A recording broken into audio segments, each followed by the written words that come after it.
بسم الله الرحمن الرحيم. إذا وقعت الواقعة ليس لوقعتها كاذبة خافضة رافعة. إذا رجت الأرض رجا وبست الجبال بسا فكانت هباء منبثا وكنتم أزواجا ثلاثا وأصحاب الميمنة ما أصحاب الميمنة وأصحاب المشأمة ما أصحاب المشأمة والسابقون السابقون أولئك المقربون في جنات النعيم. ثلة من الأولين وقليل من الآخرين على سرر موضونة متكئين عليها متقابلين يطوف عليهم بلدان مخلدون بأكواب وأباريق وكأس من معين لا يصدعون عنها ولا ينزفون وفاكهة مما يتخيرون ولحم طير مما يشتهون وحور عين كأمثال اللؤلؤ المكنون جزاء بما كانوا يعملون. لا يسمعون فيها لغوا ولا تأثيما إلا قيلا سلاما سلاما. وأصحاب اليمين ما أصحاب اليمين في سدر مخضود وطلح منضود وظل ممدود وماء مسكوب وفاكهة كثيرة لا مقطوعة ولا ممنوعة وفرش مرفوعة إنا أنشأناهن إنشاء فجعلناهن أبكارا عربا أترابا لأصحاب اليمين. ثلة من الأولين وثلة من الآخرين. وأصحاب الشمال ما أصحاب الشمال في سموم وحميم وظل من يحموم لا بارد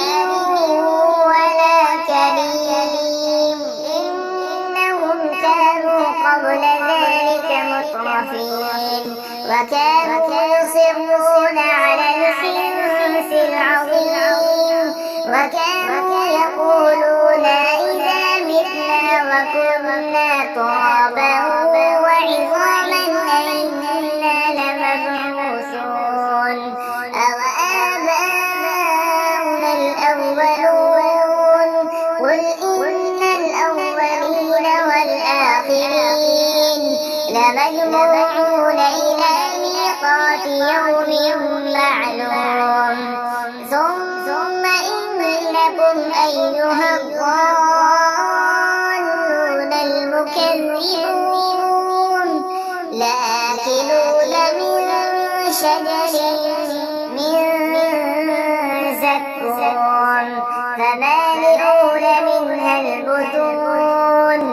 فشاربون عليه من الحميم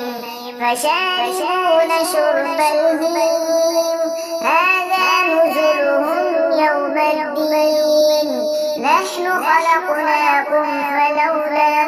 تصدقون أفرأيتم ما تمنون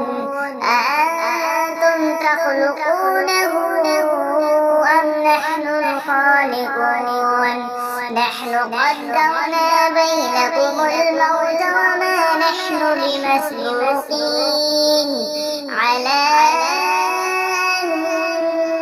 نبدل أمثالكم وننشئكم فيما لا تعلمون ولقد علمتم النشأة الأولى فلولا تذكرون أفرأيتم ما تحرثون أأنتم تزرعونه أم نحن الزارعون لو نشاء لجعلناه حطاما فظلتم تفكهون إنا لمغرمون بل نحن محرومون أفرأيتم الماء الذي تشربون أأنتم أنزلتموه من المزن أم نحن المنزلون لو نشاء جعلناه أجاجا فلولا تشكرون أفرأيتم النار التي تورون أأنتم أنشأتم شجرتها أم نحن المنشئون نحن جعلناها تذكرة ومتاعا للمقوين فسبح باسم ربك العظيم فلا أقسم بمواقع النجوم وإنه لقسم لو تعلمون عظيم إنه لقرآن كريم في كتاب مكنون لا يمسه إلا المطهرون تنزيل من رب العالمين أفبهذا الحديث أنتم مدهنون وتجعلون رزقكم أنكم تكذبون فلولا إذا بلغت الحلقوم وأنتم حينئذ تنظرون ونحن أقرب إليه منكم ولكن لا تبصرون فلولا إن كنتم غير مدينين ترجعونها إن كنتم صادقين فأما إن كان من المقربين فروح وريحان وجنة نعيم وأما إن كان من أصحاب اليمين فسلام لك من أصحاب اليمين وأما إن كان من المكذبين الضالين فنزل من حميم وتصلية جحيم إن هذا لهو حق اليقين فسبح باسم ربك